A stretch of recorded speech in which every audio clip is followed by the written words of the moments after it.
올해 총회 주제가 주여 치유하게 하소서인데요. 제대로 여러분하고 나누거나 설명할 시간이 좀 없어요.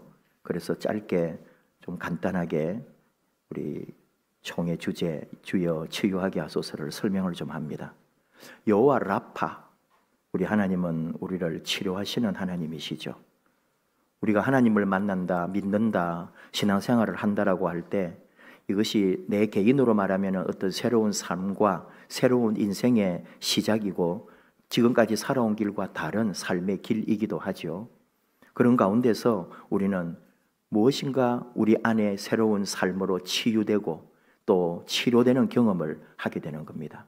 그래서 하나님 만나고 예수 믿는다 할 때 하나님의 구원 사역과 또 우리 안에 일어나는 치유의 은혜가 동시에 일어나게 되는 거죠. 그래서 또 그 받은 우리의 치유의 은혜를 나만 치유된 것이 아니라 나의 치유를 이제는 이웃과 함께 다른 사람에게 이 치유가 뻗어갈 수 있도록 우리가 쓰임받게 되는 사명도 가지게 된다, 그런 얘기입니다. 지금 이 사회는, 이 세계가 지금 돌아가는 것은 5차 산업혁명의 여파로 우리가 따라갈 수 없을 정도의 속도로 변하면서 상상을 초월하는 오늘날 우리 현대인의 그 심리적 압박을 우리가 지금 강요받고 그런 고통 속에 있는 거죠. 위드 코로나라는 말이 뭐 세계 어디나 이제 사용되는 말. 코로나를 이겨내는 게 아니에요. 코로나 또는 전염병이 없는 게 아니라 이제는 전염병이든 이 세상의 어떤 질병 속에서도 우리가 같이 살아야 한다는 그런 시대입니다. 그리고 이제 기후 위기가, 그리고 살아가면서 우리가 느끼는 거지만 양극화가 너무너무 심하고요. 또 우리나라를 비롯하여 많은 나라들이 초고령 사회로 급격하게 변화되고 있는 이때 이 사회가 불안하고 세상이 어려움이 몰려오고 우리는 알게 모르게 병들어가고 있는 거예요. 그런 시대에 우리 교회도 들여다보니까 다 모든 게 침체되고 있고 다 퇴락하고 있고 성장이라는 말은 교회에서 이제 찾아볼 수가 없는 그런 시대가 되었어요. 신앙생활하는 이 모습이나 스타일도 이제 각자가 다 자기 스타일대로 믿지 뭐 교회가 시킨다고 믿고 누가 가르친다고 믿고 그러지 않아요. 각자가 자기가 생각하는 신앙의 관점대로 살려고 하는 시대가 되었습니다. 그리고 사회는 탈종교화 시대입니다. 종교를 갖고 종교에 매여 사는 걸 그렇게 좋아하는, 선호하는 시대가 아니에요. 종교를 뛰어넘어 버리려고 하는 거죠, 지금 이 시대가. 그러다 보니까 목회자도 그렇고요, 우리 성도님들도 다 아파요. 우리가 다 이렇게 탈진하고 힘들고 우리도 지금 치료를 받아야 될 그런 상황이 된 거예요. 근데 하나님께서는 또 우리를 통해서 우리만 치유한 게 아니라 우리를 통해 세상을 치유하라고, 이 사회를 치유하라고 하나님이 우리에게 또 명하시는 거죠. 그런 의미에서 하나님으로부터 우리가 치유를 받고 그리고 치유를 받은 우리는 다시 이 은혜와 이 사랑과 이 치유의 힘을 바깥에 세상을 향하여 나가서 치유하는 일에 쓰임 받기를 바라는 거죠. 그런 의미에서 주여 나를 치유하소서, 그리고 나를 통하여 세상을 치유하게 하소서. 주여 치유하게 하소서, 우리 총회 주제에 담겨 있는 말이 될 것입니다. 내가 먼저 치유받고 그리고 나는 이 세상에 치유하는 사명을 받은 사람으로 살아가자. 교회가 이 시대에 그런 사명을 감당하자. 그런 게 이번 총회의 주제입니다. 여러분이 항상 교회 오실 때마다 이걸 볼 때에 내가 먼저 치유받고 나는 세상을 치유하는 사명자로 부름받았구나, 그 귀한 가르침과 결단과 우리의 소망을 늘 간직하기를 바랍니다. 오늘 우리에게 주신 이 창세기 말씀은 교회 생활 오래 하신 분들은 너무너무 많이 들었고요. 제 경험을 말하자면 제가 초등학교 시절에, 국민학교 시절에 그의 교회 학교에서 선생님으로부터 이 말씀을 듣고 설교를 들을 때에 그 어린 마음에도 이 말씀을 들을 때 놀라고 무섭고 눈물이 나고 감동했다고요. 그런데 20년, 30년, 40년 여러분 이제 믿어 오시다 보면은 이 말씀은 너무 익숙해가지고 이걸 뭐 1000번, 100번을 들려줘도 하나도 감동이 오지 않는, 다 아는 것으로 내가 너무나 익히 알고 있는 그냥 그런 성경 말씀으로 듣고 있다 이 말이에요. 오늘 우리 선교팀이 지금 나가 있어가지고 우리 청소년부들이 원래 11시 예배 오는 건 줄 알았더니 일부 예배에 많이 들어왔더라고요. 그리고 우리 그 다음에 아동부하고 우리 또 청년들도 오늘 이렇게 2부 예배에 같이 예배를 드리게 되었는데, 오늘날 교회 학교의 성경 공부나 공과는 또 이런 이야기식 성경이 아니에요. 전부 오늘날 아이들 학생들에게 익숙해가지고 마치 스티커 붙이고 학습지처럼 딱 그 학생들 가진 공과를 보면은 이거는 또 다른 하나의 학교 교과서 부교재 같아요. 지금 그런 식으로 다 또 교회 학교도 변화되어 가지고 이런 이야기가 익숙하지가 않은 거예요. 그래서 이런 이야기들, 이런 성경의 감동적인 것들이 과연 우리 교회 학교 아동부나 청소년부 아이들에게는 어떻게 이 말씀이 들려질까? 저는 그런 게 좀 궁금하기도 하고 그렇습니다. 자, 저는 저만 해도 이 말씀을 그때 들을 때 왜 그리 슬프고 눈물이 나고 감동이 되는지, 그 어린 마음에도 우리 아버지가 만약에 이런 경우라면 어떻게 할까 하면서 아버지를 생각하면서 눈물이 나고, 또 하나는 혹시 우리 아버지가 내 죽이라고 하나님 말씀하셔가지고 어느 날 밤에 나를 죽이면 어떡하지 하면서 아버지를 또 이렇게 경계하게 되면서 이 말씀이 두렵기도 하고, 그런 여러 가지들이 있었다 이 말이에요. 자, 오늘 이 말씀을 우리가 너무나 잘 아는 말씀인데 한번 말씀을 봅니다. 이삭의 아브라함이 100살에 낳은 아들이란 말이에요. 그리고 나이는 여기는 정확하게 나오지는 않지만 적어도 10대 중반 전후의 나이라고 우리는 생각을 합니다. 그리고 이렇게 이 아들을 바치라고, 유대는, 히브리는, 성경은, 하나님은 인신 제사를 원하지도 않고 또 그거를 허락하지도 않습니다. 이방 종교와 타 민족들 중에 자기의 자식이나 사람을 제물로 바치는 인신 제사라는 게 있는데 하나님이 절대로 금하는 거고 절대로 그런 것을 허용하지 않아요. 그런데 하나님이 아브라함에게 자기 아들을 죽이라니, 아들을 죽여서 번제로 태워가지고 하나님 앞에 올리라니 있을 수가 없는 일 아니에요. 그런데 지금 하나님이 아브라함에게 명했고 아브라함은 그 말을 듣고 그대로 하네요. 하나님 그렇게 하라니까 아브라함이 예 하면서 간단 말이에요.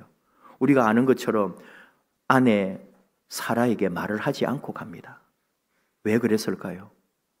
어느 엄마가 아들 잡아서 제물로 바치라는데 하나님이 그러셨어요? 아멘, 감사합니다 하나님. 우리 아들 빨리 잡아서 하나님께 바치고 우리는 더 큰 복 받읍시다. 그런 엄마가 어디 있겠냐고요. 앞으로 어떤 복을 안 받아도 좋고 앞으로 나 망해도 좋으니까 우리 아들 손도 대지 말라고. 그리고 아브라함 보고 뭐라 그러겠어요? 이 영감탱이가 돌았나 그랬겠죠. 있을 수가 없는 거잖아요, 정말로. 그런데 아브라함이 그런 설명이 안 나와요. 그냥 제물로 하나님 앞에 제단 쌓으러 아들하고 간다 그러니까 그때 어머니는 어떻게 보는 거예요? 너무 아름다운 거잖아요. 아버지와 아들이 하나님께 예배하려고 짐을 싸가지고 간다는데 아마 도시락까지 정성껏 싸가지고 정말 무슨 일이 일어날지도 모르고 남편과 아들을 보냈을 거란 말이에요. 그리고는 예배 잘 드리고 하나님 복 많이 받고 돌아오기를 기다리고 있었겠죠. 근데 이게 그런 일이 아니단 말이에요. 자, 또 생각해 보면은 이삭은 가만히 있었다는 거 아니에요. 10몇 살짜리가 아버지가 막 나를 묶어요. 결박을 해요. 그리고 이 나무로 해가지고 번제단을 쌓아가지고 거기 불로 태워서 죽일 것처럼 하는데 아버지 하나님이 명하셨어요. 그래요. 하나님 감사합니다. 아버지 나를 보내소서. 그러고 막 죽여봐요 이러겠냐고요. 아버지 이거 뭐냐고 막 하면서 발악을 해야 되는 거잖아요. 근데 이삭이 그랬다는 말이 또 하나도 없잖아요. 그때 우리는 질문하는 거예요. 이게 지금 누가 하나님 말씀대로 더 잘하고 있는 거지? 이삭이 더 잘하는 거 아닌가? 이삭의 순종이 더 대단한 거 아닌가? 아브라함이야 뭐 하나님을 경험해봤고 하나님 만났으니까 하나님 뜻대로 한다 치더라도 이삭은 아직 하나님에 대하여 제대로 알지도 못하는데 이 모든 일이 하나님 뜻인 줄 알고 그대로 죽음을 기다리고 있다니 이런 일이 어디 있냐고요. 놀라운 일이죠. 그런 일이 지금 일어나고 있는 거예요. 그리고 정말 사람을 잡아요. 칼을 빼서 죽이려고 하는 거 아니에요. 그게 가능합니까, 여러분? 아무리 하나님이 시켰지만은 아브라함이 그래서 여기에 아브라함 감정을 하나도 안 나타내고 있잖아요. 그 마음이 어떻겠냐고요. 이게 정말 죽여도 되는 건지, 죽이고 나면 어떤 일이 일어날 건지, 아니면 무슨 기적이라도 다시 일어날 건지, 지금 아브라함 속에 만 가지 생각이 오가고 있다고요. 하나님, 정말 이게 사실입니까? 그러나 시간은 다가오고 하나님 하라는 대로 애를 묶어가지고 제단에 올려놓고 이제 죽이려고 하는 거 아닙니까? 그때 아브라함의 여기 지금 설명하는, 저는 상상을 해보는 거예요. 아들아, 이 아버지를 용서해다오. 아버지 마음은 사실 너를 이루고 싶지 않아. 그러나 하나님이 이렇게 하라고 하시네. 그런 설명할 시간도 없다 이 말이에요. 정신이 없는데 지금 내가 제대로 할 건지 이거를. 그리고는 아들아 미안하다. 하나님 이것이 정말입니까? 하면서 아들을 향하여 돌진을 하는 거 아니에요. 그때 아버지 하나님 하면서 아들을 향하여 칼을 휘두르는데 아멘. 뭔 소리요? 양이 수풀에 뿔이 걸려가지고 그 순간에 그게 왜 보이냐고요. 그 순간에 그게 뭐예요? 하나님이 예비해 놓으신 거다. 오늘 말씀은 여호와의 사자가 하늘에서부터 칼을 잡고 막 죽이려고 하는데 아브라함아 하고 하늘에서 사자, 하나님의 사자가 소리쳤다고. 이건 사실 어떻게 보면은 문학적 표현일 수도 있고 실제로 이럴 수도 있는데, 이게 여호와의 사자가 막 하늘에서 뭐 여러분 우리가 그림을 보듯이 막 천사가 구름처럼 나타나가지고 말하고 그런 게 아니라 이 현장이라는 것은 하나님 하면서 칼을 찌르려 할 때에 갑자기 매 하는 거예요. 그게 바로 하나님의 소리인 거예요. 안 그래도 기다리고 있었는데, 안 그래도 무슨 기적이 일어나기만을, 이 아들이 죽지 않고 다른 일이 일어나기를 아브라함 속에 얼마나 간절함이 있겠어요. 그러나 하나님 뜻이라 순종한다고 하는데 양이 준비되어 있는 거예요. 이게 하나님의 뜻인 거죠. 그리고 오늘 말씀으로 우리가 추측을 하는 거예요. 아브라함아, 여호와의 사자가 부른 말은 곧 하나님의 외치심. 이게 진짜 죽이네, 진짜 칼을 휘두르네, 아브라함아 하면서 오늘 이 순간에 누가 제일 놀랐느냐? 아브라함이? 이삭이? 아니요, 하나님이 제일 놀라셨다는 거예요. 아브라함이 칼을 아들을 향해 찌르려 할 때 제일 놀랐던 사람은 하나님이셨다. 어느 분이 퀴즈를 만들었어요. 이 말씀으로. 창세기 22장, 아브라함이 이삭을 잡으려 할 때에 가장 심장 박동수가 많이 뛰은 존재는 누구일까요? 1. 아브라함, 2. 이삭, 3. 하나님. 정답은 하나님이십니다. 하나님이 놀랐어요. 진짜 해버리네? 내가 시켰다고 정말 해버리네? 하나님이 놀라 자빠질 지경이에요. 그 말은 곧 아브라함아, 내가 너한테 졌다. 너는 진짜 안 해? 너 나를 진짜 믿는구나. 이 말은 곧 하나님을 감동시켰다는 말입니다. 하나님을 놀라게 한다는 것은 하나님을 감동케 하는 일이라 이 말이죠. 하나님이 감동하시는 거예요. 손대지 마라. 네 아들에게 손대지 마라. 아무 일도 하지 마라. 너의 외아들까지도 내게 아끼지 아니하였으니 이제야 내가 네가 하나님 경외하는 줄을 알았다 하면서 그 순양을 주신 거죠. 그리고 어떤 복을 주셨나요? 여호와 이레의 복. 이제부터 너의 모든 삶에는 내가 너와 함께한다. 너의 앞길에 내가 먼저 모든 것을 준비해 놓겠다. 하나님이 주신 복입니다. 누군가에게 여러분 놀라게 하는 그런 경험이 있습니까? 간혹 목사님, 목회가 얼마나 어려우십니까? 목회 어떻게 하십니까? 그렇게 물어보시는 분이 있는데 답은 없어요. 하나밖에 없습니다. 여러분의 감동으로 여러분 감동을 먹고 목회합니다. 목사는 성도들의 감동을 먹고 목회하는 거예요. 놀라는 거예요. 여러분을 보고. 이분이 이렇게? 이분이 이런 순종을? 아니, 이분이 이런 헌신을? 깜짝 놀랄 때가 있다고요.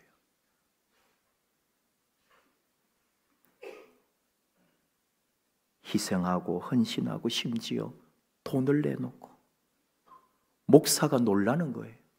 그 말은 꼭 감동이에요. 우리 말씀 가운데 정말 사람을 감동시키는 것 중에 하나를 꼽는다면 창세기 33장 요 뒤에 나중에 야곱과 에서의 만남이 있잖아요.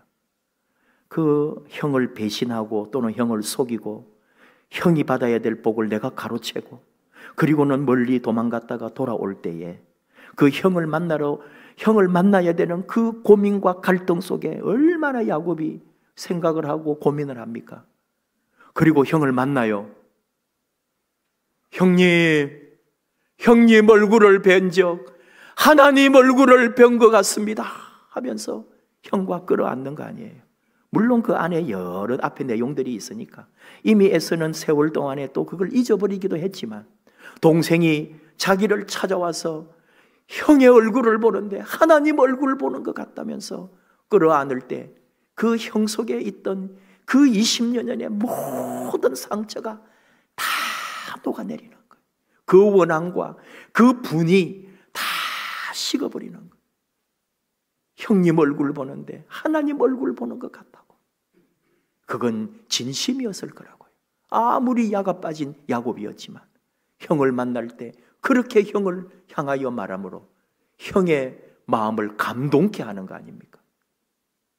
또 우리 신약 성경으로 오면은 사도 바울이 미리 로마도 가기 전에 로마서를 써요.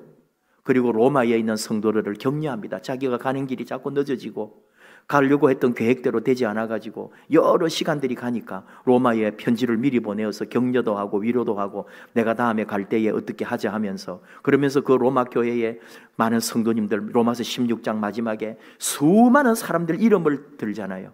누구를 문안하라, 누구를 도와주라, 누구와 좀 함께해라, 누구를 붙들어 주어라, 누구를 좀 챙겨주어라 하면서 한 사람 한 사람을 그 사도 바울과 인연이 있고 사도 바울을 도왔거나 사도 바울과 함께 또 로마 교회를 섬기는 사람들 이름을 줄줄이 말하면서 챙기라고 말해주는 게 있어요. 그때 제일 먼저 나온 사람이 로마서 16장 3절 4절 너희는 그리스도 예수 안에서 나의 동력자들인 브리스가와 아굴라에게 문안하라. 그들은 내 목숨을 위해 자기들의 목까지도 내놓았나니.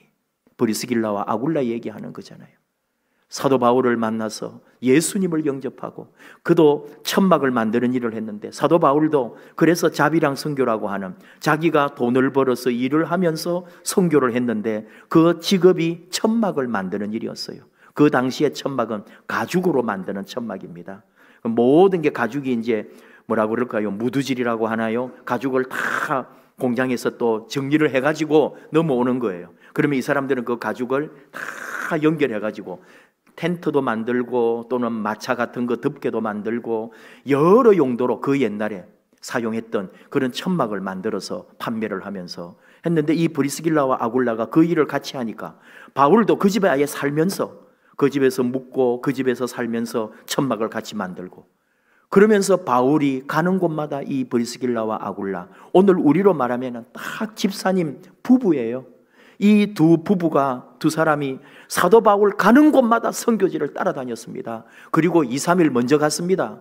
먼저 가가지고 거기서 집을 미리 준비해 놓고 미리 다 사도 바울이 오면 바로 몸만 들어오면 되게 모든 틀을 닦아 놓은 사람이에요. 심지어 로마에 갈 때도 바울보다도 먼저 로마로 갔다고요. 물론 곧 올 줄 알고 갔지만 2년 이상이 걸렸죠. 그 사이에 그분들은 로마에서 틀을 닦고 일을 하고 또 로마 교회를 만들어 가고 있는 거예요. 바울 오기만 기다리고 있었던 거죠. 그러면서 바울이 보낸 편지를, 그 로마 교회가 편지를 받았을 때 글 읽는 사람이 누가 읽어주는 거거든요. 사도 바울로부터 편지가 왔습니다 하면서 로마 교회 성도들이여 하면서 쫙 거의 처음부터 끝까지 읽어주는데 마지막에 사람들 이름이 쫙 나오는 거 아닙니까? 바울에게 있어 정말 이 브리스길라와 아굴라는 말로 할 수 없는 고마운 사람들이죠. 그 사람들은 왜 일을 해요? 선교하려고. 왜 돈 벌어요? 사도 바울 선교하는 거 도와주려고. 아예 사도 바울과 같이 살고 같이 지내고 같이 움직이고 모든 걸 바울을 위해서 인생을 바쳤던 사람이에요. 물론 바울을 위했다기보다 하나님 나라 복음의 확장을 위하여 쓰임받았던 사람들이잖아요. 근데 바울은 그 사람들과 함께 생활하면서 얼마나 벅차고 감사하고 놀라고 감동했는지, 그 로마에 편지 보낼 때 내 목숨을 위하여 자기들 목이라도 내놓을 사람들이라고. 그러니 그분들 잘 좀 모시고, 나이도 들어갔기 때문에 이제 인생의 나이도 많기 때문에 로마 교회, 내가 가기 전에 로마 교회 성도들이여 그분들 좀 잘 챙겨주시오, 그런 부탁이거든요. 근데 저는 그것보다도 브리스길라와 아굴라가 그 편지를 듣고 있을 때 사도 바울의 그 말을 들을 때 어떻게 했냐고요. 정말 바울이 우리를 어떻게 생각하는지, 바울의 목숨을 위하여 우리 목이라도 내놓을 사람이라고 바울은 우리를 그렇게 믿고 신뢰하고 우리를 사랑하고 있다고. 그게 느껴질 때 바울은 브리스길라와 아굴라를 통해 감동받지만 브리스길라와 아굴라는 바울을 통해 감동받고 하나님을 위하여 자기 모든 것을 내놓은 사람들 아닙니까? 이게 하나님의 역사거든요. 이게 선교의 역사고 복음의 역사고 하나님의 역사인 거죠. 하나님으로부터 받은 이 은혜, 우리는 다시 하나님을 감동하게 하고 또 하나님으로부터 받은 그 은혜를 입은 우리는 서로를 감동하면서 서로를 통하여 하나님의 역사를 만들어가는 거 아닙니까?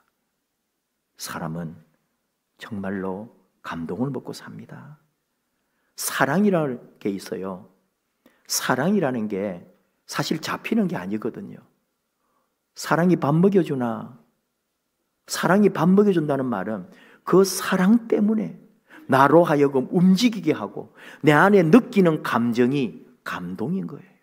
저 사람이 나를, 내가 저 사람을, 하나님이 나를, 내가 하나님을 사랑한다는 건 서로에게 감동하여 그 감동이 내 안에 발동할 때 나는 일을 하게 되고 더 수고하게 되고 더 희생하게 되고 더 열정을 가지고 살게 되는 거 아닙니까? 그래서 사는 거라고. 사랑이 밥 먹여주는 거라고요. 그래서 서로를 놀라게 하는 거잖아요. 사랑이 무엇이냐고 물으신다면 서로를 볼 때마다 놀라는 거예요. 와 이리 못생겼노 하면서. 아버지가 술이 한 잔 돼가지고 집에 왔어요. 그래가지고 이 딸이 고등학교인가 그랬는데 고등학생 딸이 이제, 그래서 아버지가 늦게 술 마시고 온다 그러면은 그냥 자는 척 해야 돼요. 왜냐하면은 막 30분, 1시간을 그 침대 머리맡에 앉아가지고 애를 그냥 막 얘기를 거는데 이 딸이 미치는 거예요. 아빠 술 주정하는 게. 그래가지고 엄마가 아빠 나도 빨리 자는 척해, 불 다 꺼버리고 자는 척 하는데 그래도 아버지는 알고 들어와서 그걸 또 이불을 덜시고 딸을 쳐다보면서 아이고 와 이리 못생겼노, 우리 딸 이래가지고 시집가겠나 하면서. 그게 사랑이죠. 저는 그게 사랑이라고 확신해요. 그 딸이 나중에 쓴 편지거든요. 라디오에 보낸 편지가. 그 아버지가 잊히지 않고 그 아버지 사랑을 잊을 수가 없다고. 그게 감동이잖아요. 집에 와서 다른 거 먼저 안 참고 딸 방에 들어가가지고 그렇게 귀찮다는 딸을 붙들고 30분을 술주정을 하고 가는 아빠. 그 어릴 때는 몰랐는데 나이 들어가면서 그 아빠가 보고 싶었어. 그 사랑이 이제 깨달아지고. 이 사랑이거든요. 그게 감동이거든요. 하나님을 놀라게 하라. 하나님을 감동시키는 거예요. 내 삶에 우리 하나님을 감동시킬 수만 있다면 무엇으로? 순종으로, 겸손으로, 믿음으로, 그분 앞에 거룩함으로. 하나님은 그 사람을 어떻게 쓰십니까?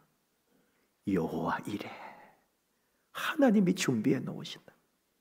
내 인생길 나는 걱정하고 염려했는데 하나님은 오늘 약속하십니다. 여호와의 산에서 준비되리라.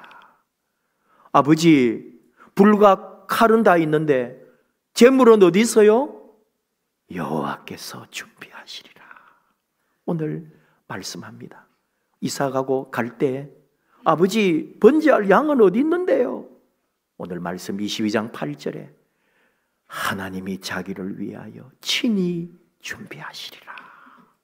말씀대로 되는 거예요. 하나님 말씀대로 이루어지는 거라고요. 그리고 오늘 5절에도 종들하고 같이 갔거든요. 그리고 종들은 남겨놨어요. 물론 그 배경도 있겠지만, 그러면서 뭐라 그런지 알아요? 아이와 함께 가서 예배하고 우리가 너희에게로 돌아오리라. 말대로 되는 거예요. 내 말대로.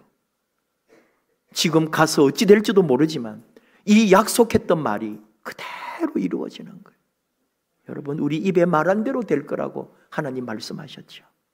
우리가 믿는 대로, 소망하는 대로, 하나님께 순종하는 대로 하나님 약속하십니다.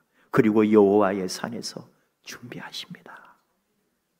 더 난 말합니다. 우리가 잘해서 그런가요? 아니에요. 다 하나님께 받은 은혜입니다. 하나님께 받은 사랑이었습니다. 우리 주님이 나를 위하여 이미 이루어 놓으신 구원의 역사였습니다. 십자가 그 사랑을 내가 입었기 때문에 나도 다시 하나님 앞에 돌려드릴 수 있고 내 곁에 있는 형제 자매를 놀라고 감동하게 하는 거지. 내 잘나서 그런 거 아니에요. 오직 하나님 은혜였기 때문에 그분이 내 삶을 준비합니다. 내 인생길 하나님이 닦아 놓으셨습니다. 올 한 해 하나님을 놀래키는, 하나님이 우리 때문에 감동하시는, 네가 정말 하구나, 네가 정말 이랬구나, 너 정말, 하나님이 깜짝 놀라시고 하나님의 놀라운 은혜와 복을 우리 앞에 열어놓으시기를 축복합니다. 함께 찬양합시다. 주님 보좌 앞에 나아갈 때 우리는 부족하지만 주님의 십자가를 믿고 나아갑니다. 내 힘이 아닙니다. 오직 주님의 은혜, 주의 보혈이 우리로 하여금 하나님을 사랑하게 하고 하나님 은혜 아래 있게 합니다. 예수 피를 힘입어 십자가의 보혈 찬양하십시다.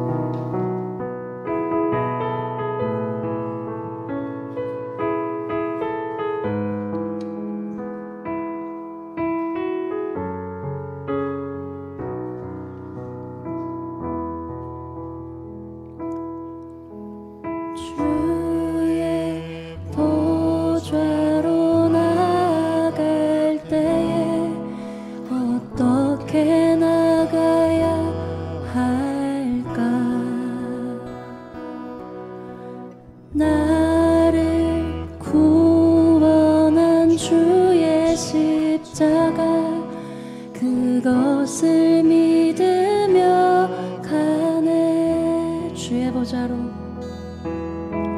주의 보좌로 나아갈 때에 나 여전히 부족하나.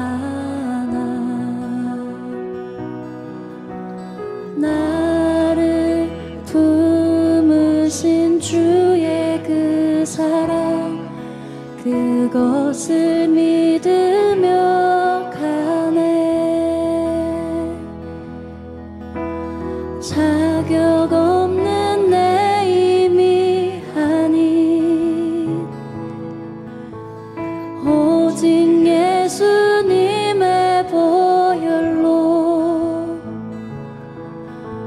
자격 없는 내 힘이 아닌 오직 예수님의 보혈로,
주신 말씀 생각하며 잠깐 기도합시다. 우리 하나님이 준비하고 계십니다. 여호와 이레 하나님이 예비해 놓고 계십니다.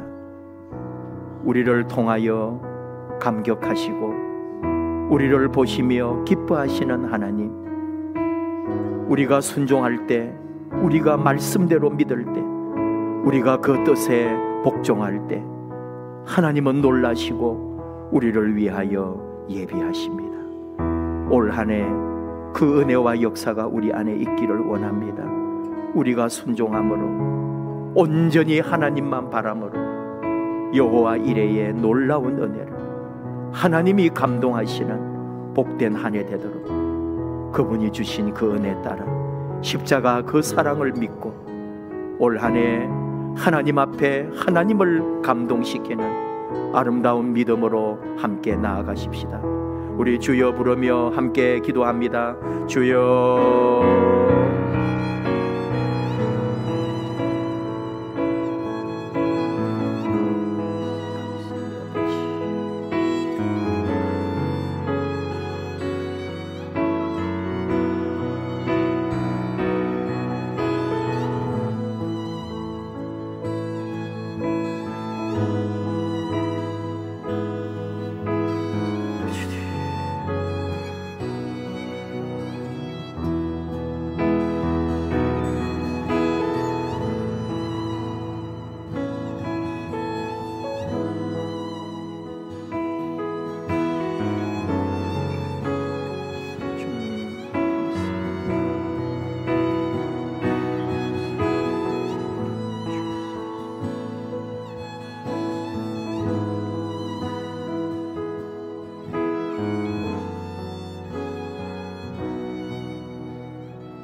아버지 하나님, 감사합니다.